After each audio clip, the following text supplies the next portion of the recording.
Do you want to respond to President Biden being diagnosed with cancer? Are you going to call your predecessor? I think it's very sad, actually. I'm surprised that it wasn't, the public wasn't notified a long time ago, because to get to stage 9, that's a long time.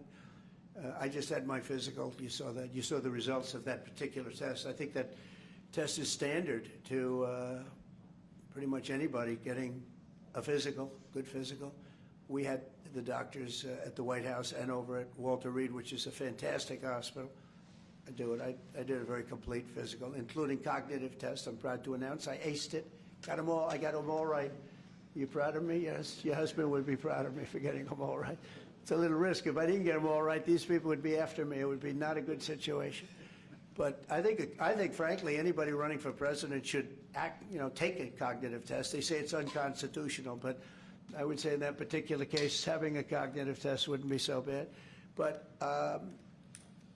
when you take tests, medical, as a male, that test is very standard. I don't know if it's given to everybody, but it's given just about.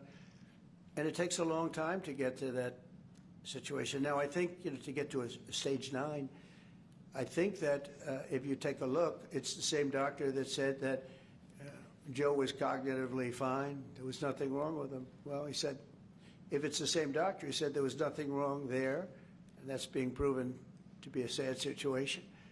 And the auto pen is becoming a very big deal. The auto pen is becoming a big deal because it seems like that maybe was the president who ever operated the auto pen.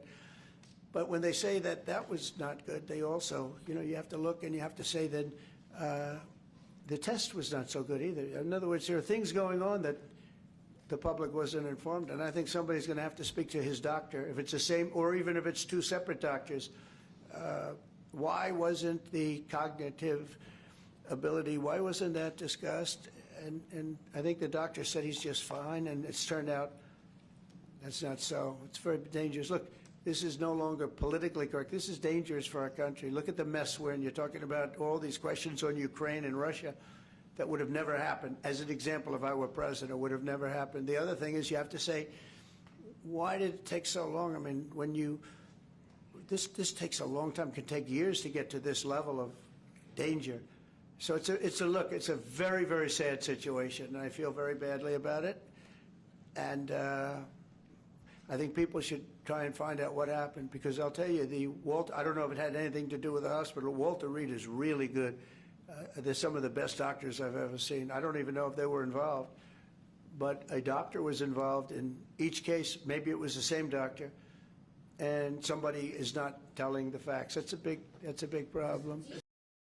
We wish the best for the former president's health, and it sounds pretty serious, but hopefully he makes the right recovery. Look, I will say, whether the right time to have this conversation is now or at some point in the future, we really do need to be honest about whether the former president was capable of doing the job.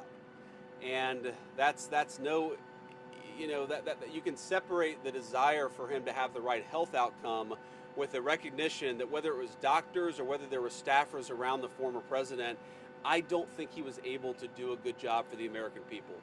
And that's not politics. That's not because I disagreed with him on policy. That's because I don't think that he was in good enough health. In some ways, I blame him less than I blame the people around him. And why didn't the American people have a better sense of his health picture? Why didn't the American people have more accurate information about what he was actually dealing with? This is serious stuff. I mean, this is the guy who carries around the nuclear football for the world's largest nuclear arsenal. This is not child's play, and we can pray for good health, but also recognize that if you're not in good enough health to do the job, you shouldn't be doing the job. It's a painful moment for him and his family. It's a very serious diagnosis. My expectation that President Biden is going to meet this moment with the courage and resilience that he's consistently shown. It seems to me entirely inappropriate that at this moment in time, when President Biden is dealing with a serious and aggressive form of cancer, there are Republicans who are peddling conspiracy theories